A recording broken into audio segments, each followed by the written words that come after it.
नमस्कार, आप देख रहे हैं नेक्स्ट 9 न्यूज और मैं हूं आपके साथ शालिनी। स्वागत है आपका हमारे खास प्रोग्राम 2024 का महासंग्राम। मुख्यमंत्री योगी आदित्यनाथ ने कहा कि अयोध्या में राम मंदिर का निर्माण होने से करोड़ों राम भक्त प्रभु श्री राम के दर्शन कर रहे हैं। प्रदेश में डबल इंजन की सरकार बनने से सुरक्षा और विकास का वातावरण बना है। आज भू माफियाओं के खिलाफ कार्रवाई हो रही है तो इनके सरगना को तकलीफ हो रही है। उन्होंने समाजवादी पार्टी पर निशाना साधते हुए कहा कि जिन लोगों ने अयोध्या को राम भक्तों के लहू से सींचने का काम किया है, वो आज अयोध्या में जमीन घोटाले का आरोप लगा रहे हैं। अयोध्या में कोई जमीन घोटाला नहीं हुआ है, बल्कि विकास परियोजनाओं के लिए ली गई जमीन के बदले 1700 करोड़ रुपए का मुआवजा लोगों को दिया गया है। मुख्यमंत्री योगी आदित्यनाथ ने अयोध्या के मिल्कीपुर में जनसभा को संबोधित कर किया। इस मौके पर उन्होंने अयोध्या को 1004 करोड़ 74,63,000 की कुल 73 परियोजनाओं की सौगात देते हुए लोकार्पण व शिलान्यास किया। उन्होंने कहा कि यूपी में बने सुरक्षा और विकास के माहौल का ही परिणाम है कि आज प्रदेश में निवेश के लिए 40 लाख करोड़ रुपए के प्रस्ताव मिले हैं। अब प्रदेश में नौकरियों की कोई कमी नहीं है। डबल इंजन की सरकार ने 6.5 लाख युवाओं को सरकारी नौकरी दी है। उन्होंने जनता से अपील करते हुए कहा कि सपा और कांग्रेस को दंगा फैलाने का अवसर मत दो। सीएम योगी ने और क्या कुछ कहा है, सुनिए।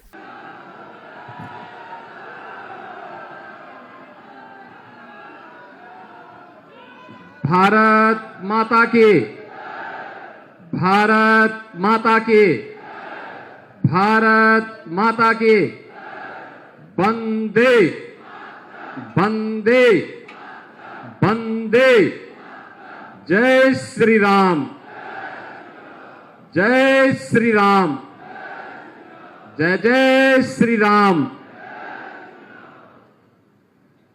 जनपद अयोध्या की और खासतौर पर मिल्कीपुर विधानसभा क्षेत्र के 1005 करोड़ रुपए से अधिक की परियोजनाओं के आज लोकार्पण और शिलान्यास कार्यक्रम में मंच पर उपस्थित अयोध्या के प्रभारी मंत्री, प्रदेश के कृषि मंत्री श्री सूर्य प्रताप शाही जी, प्रदेश के खेल और युवा कल्याण विभाग के मंत्री श्री गिरीश यादव जी, प्रदेश सरकार के चिकित्सा, शिक्षा, स्वास्थ्य एवं परिवार कल्याण विभाग के राज्य मंत्री श्री मयंकेश्वर शरण सिंह जी, खाद्य और रसद विभाग के राज्य मंत्री श्री सतीश शर्मा जी, महापौर अयोध्या महंत गिरीशपति त्रिपाठी जी, जिला पंचायत अध्यक्ष श्रीमती रोली सिंह जी, विधान परिषद सदस्य श्री अवनीश पटेल जी, विधान परिषद सदस्य श्री हरिओम पांडे जी,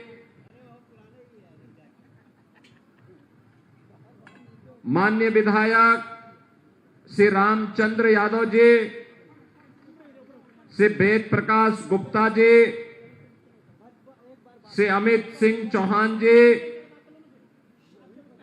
पूर्व सांसद श्री लल्लू सिंह जी, भारतीय जनता पार्टी के क्षेत्रीय अध्यक्ष श्री कमलेश मिश्र जी,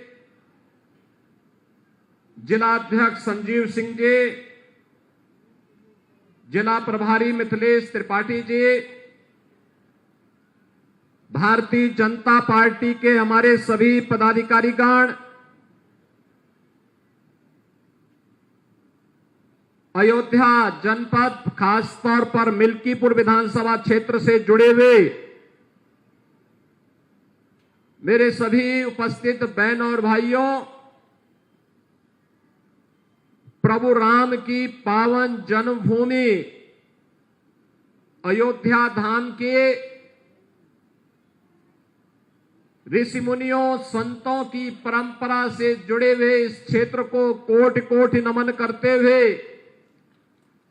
आप सभी को मैं आज डबल इंजन सरकार की 1005 करोड़ रुपए की इन परियोजनाओं की सौगात के लिए हृदय से बधाई देता हूं। आप सबको मैं अभिनंदन करता हूं। बहनों और भाइयों, अच्छी सरकार होती है तो विकास लेके आती है, सुरक्षा लेकर के आती है, शांति और सौहार्द का माहौल बनाती है, युवाओं के लिए रोजगार की संभावनाओं को आगे बढ़ाती है, बिना भेदभाव के विकास के कार्यों को हर गांव गरीब के घर तक पहुंचाने का कार्य करती है, गरीब कल्याणकारी योजनाओं को बिना भेदभाव के हर गरीब तक, हर किसान तक, हर नौजवान और हर महिला तक पहुंचा करके उनके चेहरे पर खुशहाली लाने का कार्य करती है। और भारतीय जनता पार्टी ने प्रधानमंत्री मोदी जी के विजन के अनुरूप उनके नेतृत्व में पिछले 10 वर्षों के अंदर विकास के इन कार्यों को इसी द्रुत गति से आगे बढ़ाने का कार्य किया है। बहनों और भाइयों, उत्तर प्रदेश आज जो विकास की दौड़ में देश के आर्थिक विकास का ग्रोथ इंजन बन करके उभरा है। याद करिए 2017 के पहले यही उत्तर प्रदेश भारत के विकास का बैरियर माना जाता था। उत्तर प्रदेश के नौजवानों के सामने, उत्तर प्रदेश के नागरिकों के सामने पहचान का संकट तत्कालीन सरकार ने खड़ा किया था। अराजकता उत्तर प्रदेश में चरम पर थी, विकास की योजनाओं में भेदभाव होता था, महापुरुषों का अपमान होता था। हमने पिछले 7-7.5 वर्ष में भारतीय जनता पार्टी की डबल इंजन सरकार ने विकास के कार्यों को द्रुत गति से आगे बढ़ाया। आज आपको 4 लेन की सड़कें दिखती होंगी, 2 लेन की सड़कें दिखती होंगी, गांव की बेहतर कनेक्टिविटी दिखती होगी, गांव गांव और मजरे मजरे में बिजली भी और पानी की भी व्यवस्था आज आपको दिखती होगी। बिना भेदभाव के हर गरीब को एक एक आवास उपलब्ध होते हुए आपको देखना होगा। हर गरीब के घर में शौचालय बनाने का कार्य उत्तर प्रदेश के अंदर 2 करोड़ 62 लाख परिवारों को एक एक शौचालय देने का कार्य इन 7.5 वर्ष के अंदर किया गया। तो 56 लाख गरीबों के एक एक आवास भी बने, 1,20,000 मजरों तक बिजली पहुंचाई गई, तो 1 करोड़ 56 लाख से अधिक परिवारों को फ्री में बिजली के कनेक्शन भी दिए गए। 1 करोड़ 83 लाख परिवारों को उज्ज्वला योजना के फ्री के सिलेंडर भी दिए गए। और इसी अयोध्या में हमने घोषणा की थी कि होली और दीपावली में फ्री में भरा हुआ सिलेंडर भी इन परिवारों को उपलब्ध करवाने का कार्य करेंगे। यह कार्य भी गत वर्ष से प्रारंभ हो चुका है। फिर दीपावली आ रही है, फिर से भरा हुआ सिलेंडर इन परिवारों को प्राप्त होगा। बहनों और भाइयों, 15 करोड़ लोग उत्तर प्रदेश में फ्री में राशन का लाभ प्राप्त कर रहे हैं। आज जो ये सुविधा मिल रही है, क्या 17 के पहले संभव था? 17 के पहले गरीब का राशन समाजवादी पार्टी के गुंडे हजम कर जाते थे। किसी गरीब को राशन नहीं मिलता था। किसी भी जिले का जो जितना बड़ा माफिया था, जितना बड़ा गुंडा था, वह समाजवादी पार्टी का शागिर्द था, उनका पदाधिकारी था।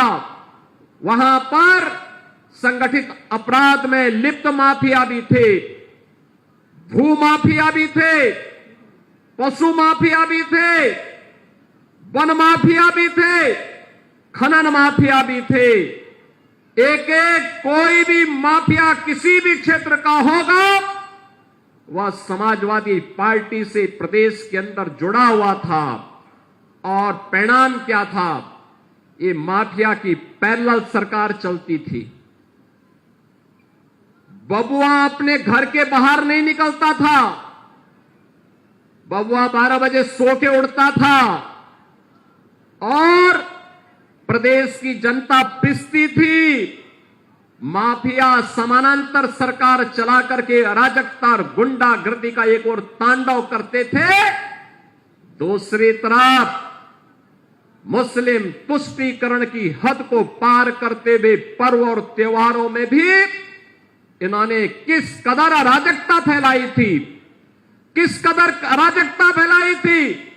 होली हो या दीपावली, रक्षाबंधन हो या शिवरात्रि, रामनवमी हो या जन्माष्टमी, इन पर्व और त्योहारों को इन्होंने। तो आपने देखा कि मुख्यमंत्री योगी आदित्यनाथ ने कहा कि अयोध्या में हर साल होने वाले दीपोत्सव से राम भक्तों को खुशी होती है, पर इससे सिर्फ 2 लोगों को तकलीफ होती है, एक सपा के मुखिया को, दूसरे पाकिस्तान को।